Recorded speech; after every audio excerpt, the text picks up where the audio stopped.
ஃப்ரெண்ட்ஹுட்ஸ் மக்களுக்கு வணக்கம். இன்னைக்கு நம்மளோட ஷோல எதை பத்தி பேச போறோம் அப்படின்னா, நாம இதுக்கு முன்னாடி நிறைய வீடியோஸ் பார்த்திருக்கோம். உலக பணக்காரர்கள் யாரு? தமிழ்நாட்டுல பணக்காரர்கள் யாரு? சென்னையில பணக்காரர்கள் யாரு? யார் அதிக சம்பளம் வாங்குறா? யாரு கம்மியான சம்பளம் வாங்குறா?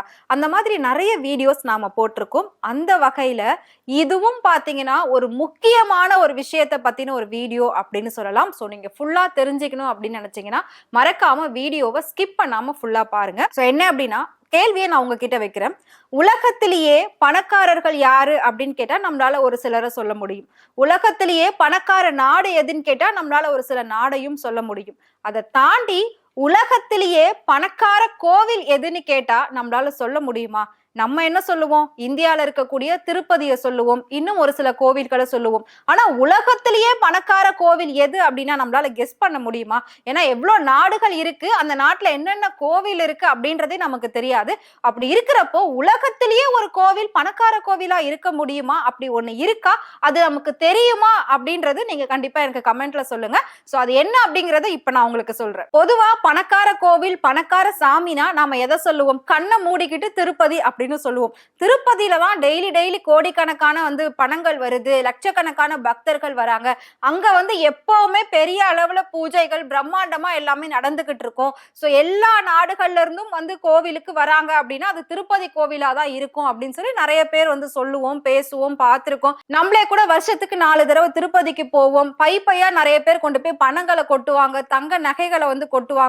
இந்த மாதிரி நிறைய விஷயங்கள் திருப்பதி கோவில நடக்குது. சோ நம்ம கண்ணுக்கு தெரிஞ்சு பணக்கார கோவில், பணக்கார சாமி அப்படின்னா அது திருப்பதி தான் சொல்லுவோம். ஆனா உலகத்திலேயே பணக்கார கோவில் அப்படின்னா அது எங்க இருக்கு தெரியுமா? உலகம் அப்படின்னா வெளிநாட்டுல எல்லாம் அது கிடையாது. சோ நம்ம கிட்டயே இருக்கக்கூடிய, நமக்கு பக்கத்துல இருக்கக்கூடிய கேரளால பத்மநாப சுவாமி கோவில் கேள்விப்பட்டிருப்பீங்க. அந்த கோவில் தான் உலகத்திலேயே பணக்கார கோவில் அப்படின்னு சொல்லப்படுது. பட் சாமியே பணக்கார சாமின்னு சொல்லல. பட் அந்த கோவில் தான் உலகத்திலேயே பணக்கார கோவில் அப்படின்னு சொல்லப்படுது. அது ஏன் எதுக்கு அப்படின்ற ஃபுல் டீடைல் இப்ப நான் உங்களுக்கு சொல்றேன். சோ ஒவ்வொரு ஊர்கள்ல இருக்கக்கூடிய கோவில்களுக்கு 12 வருஷத்துக்கு ஒரு முறை கும்பாபிஷேகம் பண்ணுவாங்க. இன்னும் கொஞ்சம் பெரிய கோவில் அப்படின்னா இன்னும் கொஞ்சம் ஒரு சில வருடங்கள் எடுத்துக்கிட்டு அதுக்கப்புறம் அதுக்கு கும்பாபிஷேகம் பண்ணுவாங்க. ஆனா இந்த கேரளால இருக்கக்கூடிய, அதாவது கேரளால இருக்கு, நமக்கு தமிழ்நாட்டுக்கு அப்படின்னு பாக்குறப்போ கன்னியாகுமரியை தாண்டி தான் அந்த இடம் இருக்கு. சோ அப்படி இருக்கிறப்ப நம்ம போறதுக்கும் வர்றதுக்கும் ரொம்ப ஈஸியான ஒரு இடம் தான் பத்மநாப சுவாமி கோவில் அப்படின்னு சொல்லலாம்.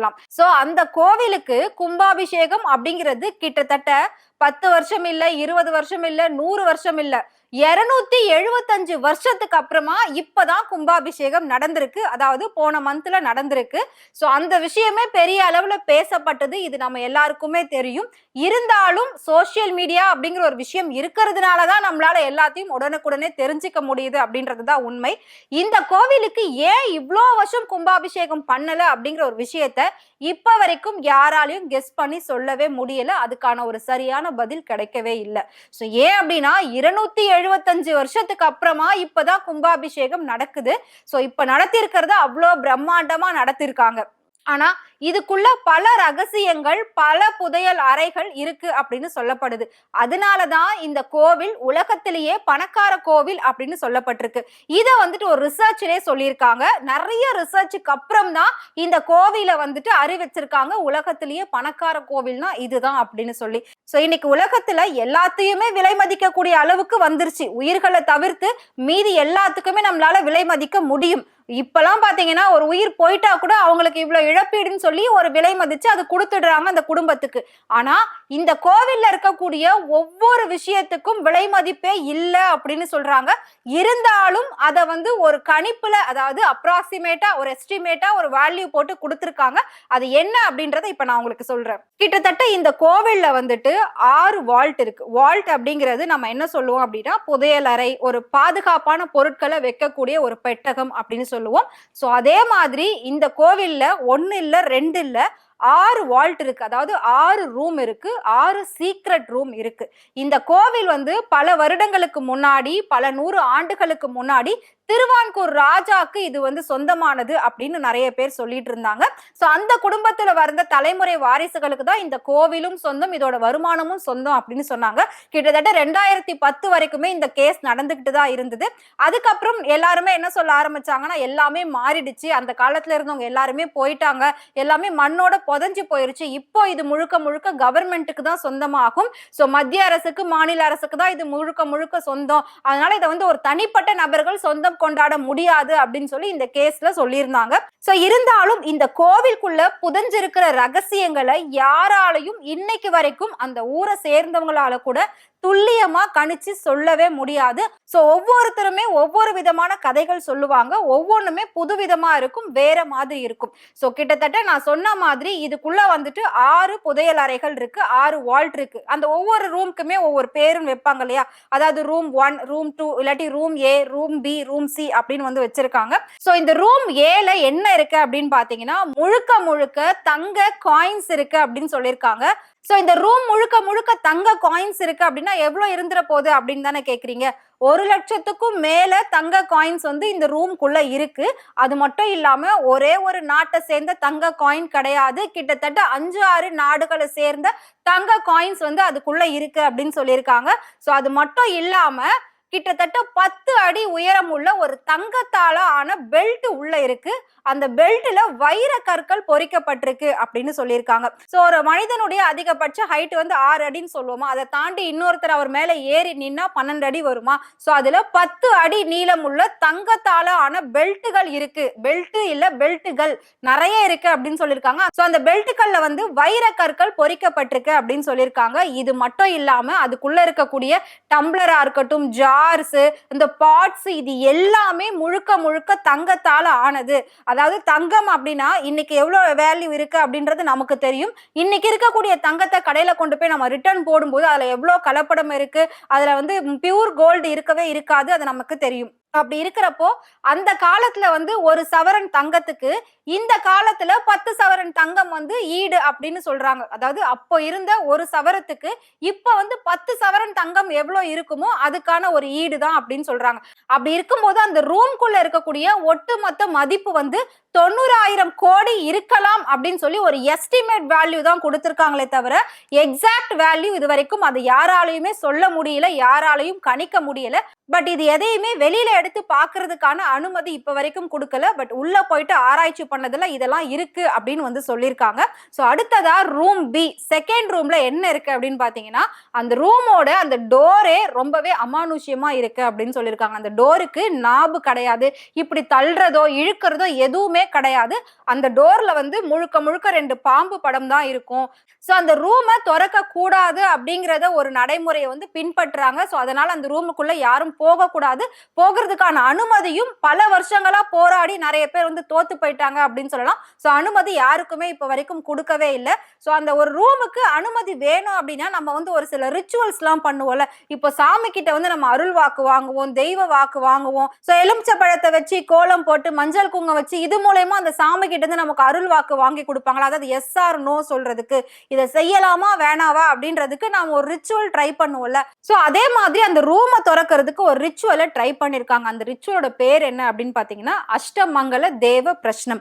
இந்த ரிச்சுவலை ட்ரை பண்ணி தான் அந்த ரூமை திறக்கிறதுக்காக ஒரு அனுமதி வாங்கியிருக்காங்க. ஆனா அப்படி ட்ரை பண்ணும்போது அது திறக்க கூடாது அப்படிங்கிற ஒரு வார்த்தை தான் அங்க வந்திருக்கு. சோ அதனால பாத்தீங்கன்னா அந்த ரூமை திறக்காம அப்படியே விட்டுட்டாங்க. இருந்தாலும் அந்த ரூம்குள்ள என்ன இருக்கும் அப்படின்றத யாராலையும் கணிச்சே பார்க்க முடியல. இதுலயாவது பொருட்கள், தங்கம் இதெல்லாம் இருக்கு. ஆனா இப்ப இந்த ரூம்குள்ள அதை தாண்டின சீக்ரெட்ஸ், பல ரெக்கார்ட்ஸ், பல வரலாறுகள் இருக்கும், பல ஹிஸ்டரிஸ் இருக்கும் அப்படின்ற மாதிரி சொல்லப்படுது. பட் இது வரைக்கும் அதுக்குள்ள என்ன இருக்கு அப்படின்றத யாராலையும் எக்ஸாக்டா சொல்ல முடியல. சோ அடுத்ததான் நாம பார்க்க போறது ரூம் சி. இதுக்குள்ள என்ன இருக்கு அப்படின்னு பாத்தீங்கன்னா முழுக்க முழுக்க சில்வரால ஆன பொருட்கள் இருக்கு. ஒரு சாமிக்கு, ஒரு கோவிலுக்கு தேவைப்படக்கூடிய அத்தனை பொருட்களும் வெள்ளியாலே அவங்க வந்து வச்சிருக்காங்களாம். கிட்டத்தட்ட சொல்ல போகணும் அப்படின்னா அவங்க வந்து குப்பாள்றதுக்கு மொரம் யூஸ் பண்ணுவாங்கல்ல, அந்த மொரம் கூட வெள்ளிலே இருக்குமா, அது கூட வந்து உள்ள வெள்ளியில இருக்கு அப்படின்னு சொல்லியிருக்காங்க.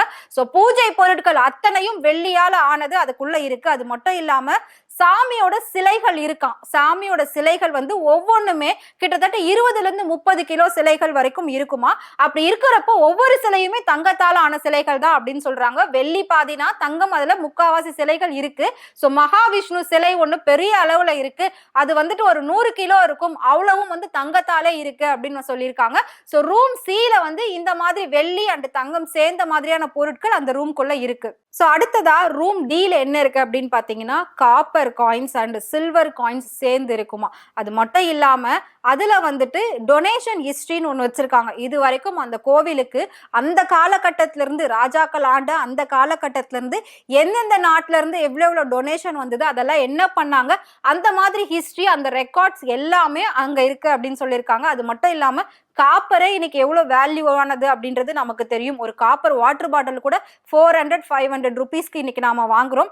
அந்த காலத்துல காப்பர்ல வந்து பாத்தீங்கன்னா முழுக்க முழுக்க நிறைய சிலைகளை வடிவமைச்சிருக்காங்க.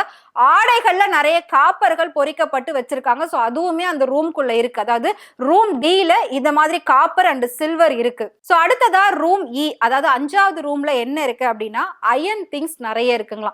சோ இரும்பாலான அவ்வளோ பொருட்களும் அந்த ரூம்குள்ள இருக்கு அப்படின்னு சொல்லியிருக்காங்க. அந்த ராஜாக்கள் எவ்வளோ யூஸ் பண்ணாங்க, அந்த ராஜாக்கள் சம்பந்தப்பட்ட அந்த சுத்தி இருக்கக்கூடிய அவ்வளோ பேரும் பாத்திர பண்டங்கள் எப்படி யூஸ் பண்ணாங்க, அது எல்லாமே அந்த ரூம்குள்ள இருக்கு. அங்க மேக்சிமம் வந்து அயன் தான் இருக்கு அப்படின்னு வந்து சொல்லியிருக்காங்க. அயன் தாண்டி இன்னொரு ரெக்கார்டுமே அதுக்குள்ள இருக்கு அப்படின்னு சொன்னாங்க. ஸோ என்ன அப்படின்னா எந்தெந்த இடத்துல எவ்வளவு கோல்டெல்லாம் வந்து அவங்க வாங்கினாங்க, எவ்வளவு கோல்டை வந்து வியாபாரம் பண்ணாங்க, இந்த கோவிலுக்குள்ள எவ்வளவு கோல்டு வந்திருக்கு அப்படின்றது அந்த தங்கத்தோட ரெக்கார்டு அது உள்ள இருக்கு அப்படின்னு சொல்லியிருக்காங்க. அது மட்டும் இல்லாம அங்கேயும் சிலைகள் நிறைய இருக்கு. கிட்டத்தட்ட அம்மன் சிலைகள் அந்த இடத்துல நிறைய இருக்கு அப்படின்னு சொல்லியிருக்காங்க. ஒவ்வொரு ரூம்லயும் ஒவ்வொரு விதமான சிலைகள் வைக்கப்பட்டிருக்கு. நம்ம ஆல்ரெடி ஒரு ரூம்ல வந்து மகாவிஷ்ணு சிலை இருக்கு அப்படின்னு சொல்லியிருந்தேன். சோ இதுல வந்து பாத்தீங்கன்னா அம்மன் சிலைகள் இருக்கு. அதுவும் தங்கத்தாலான அம்மன் சிலைகள் நிறைய இருக்கு அப்படின்னு சொல்லியிருக்காங்க. சோ ஃபைனலா வால்ட் ரூம் எஃப், அதாவது ரூம் 6, இதுல என்ன இருக்கு அப்படின்னு பாத்தீங்கன்னா உடைந்து போன பொருட்களும் யூஸே பண்ணாம பொருட்கள்லாம் வச்சிருப்பாங்கல்ல, அந்த மாதிரி திங்ஸும் இருக்கும். அந்த காலகட்டத்துல ஒரு பொருள் சின்னதா ஒரு டேமேஜ் ஆச்சு, சின்னதா உடைஞ்சது அப்படின்னா கூட அதை அப்படியே வந்து தூக்கி போட்டுருவாங்க. பட் இவங்க தூக்கி போடாம அதையும் ஒரு ஸ்டோர் ரூம் மாதிரி யூஸ் பண்ணிருக்கலாம் மேபி. அதனாலதான் அதுக்குள்ள உடைஞ்ச போன பொருளும் யூஸ் பண்ணாத பொருளையும் அதுக்குள்ள தூக்கி போட்டு வச்சிருக்காங்க. ஸோ இதுவுமே வந்து பாத்தீங்கன்னா நிறைய விலை மதிப்பு போகும். இன்னைக்கு இதெல்லாம் மியூசியம்ல வச்சோம் அப்படின்னா லட்சக்கணக்கான காசு இருக்கும். அந்த பொருட்களை மட்டும் நான் சொல்றேன், அந்த உடைஞ்ச பொருட்களுக்கே லட்சக்கணக்கான மதிப்பு கண்டிப்பா இருக்கும் அப்படின்னு சொல்றாங்க.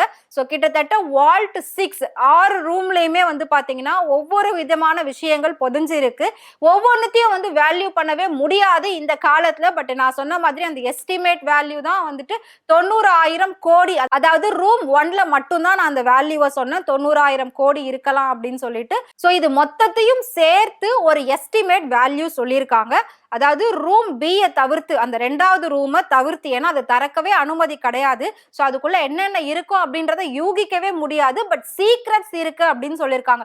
இந்த வேர்ல்டை பத்தின சீக்ரெட்ஸ் இருக்கும், அந்த ஊரை பத்தின சீக்ரெட்ஸ் இருக்கும், நம்ம இந்தியாவை பத்தின நிறைய சீக்ரெட்ஸ் அதுக்குள்ள இருக்கும் அப்படின்னு சொல்லியிருக்காங்க. ஸோ அதை விட்டுட்டு பேலன்ஸ் 5 ரூம்லயும் இருக்கக்கூடிய பொருட்களுடைய மதிப்பு என்ன அப்படின்னா ஒரு எஸ்டிமேட் வேல்யூவா பாத்தீங்கன்னா, அதாவது டைரக்டா 1.4 கோடி கிடையாது, 1.4 லட்சம் கோடி, லட்சங்களை தாண்டி லட்ச கோடி அதோட மதிப்பு இருக்கும் அப்படின்னு சொல்லப்படுது.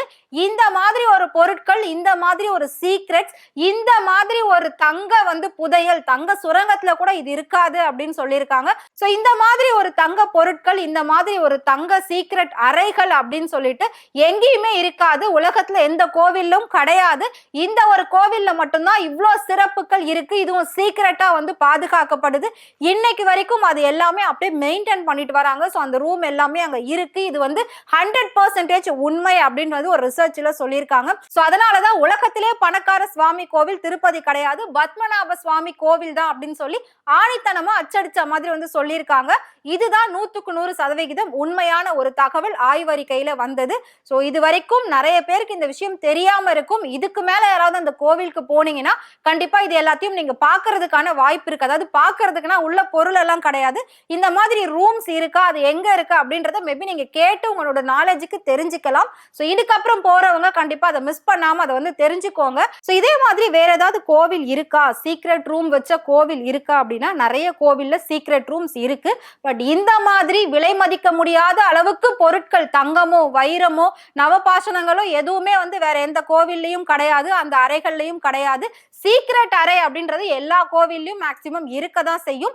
இருந்தாலும் இந்த கோவில்ல வந்து நான் சொன்ன மாதிரி ஒரு ஒரு ரூம் ஃபுல்லாவே தங்கமா இருக்கு, வைரமா இருக்கு, கிலோ கணக்குல தங்க சிலைகள் இருக்கு அப்படின்னா அது வந்து நம்மளால யூகிக்கவே முடியாது. ஸோ அதனால இப்படி ஒரு சிறப்பு நம்மளோட இந்தியாவுக்கு இருக்கு, நம்ம தமிழ்நாட்டு பக்கத்துல இருக்கு. ஸோ எல்லாருமே வந்து அதை தெரிஞ்சுக்கணும் அப்படின்றதுக்காக தான் இந்த இன்ஃபர்மேஷனை நான் உங்ககிட்ட சொல்றேன். ஸோ இதை பத்தி நீங்க என்ன நினைக்கிறீங்க? அதாவது ரூம் பில வேற ஏதாவது இருக்கும் அப்படின்னு நீங்க நினைச்சீங்கன்னா மறக்காம கமெண்ட் பாக்ஸ்ல கமெண்ட் பண்ணுங்க. இதே மாதிரி நிறைய இன்ட்ரெஸ்டிங்கான இன்ஃபர்மேஷன் நீங்க தெரிஞ்சுக்கணும்னு நினைச்சீங்கன்னா மறக்காம ஃப்ரெண்ட்வுட் சேனலை ஃபாலோ பண்ணிக்கோங்க.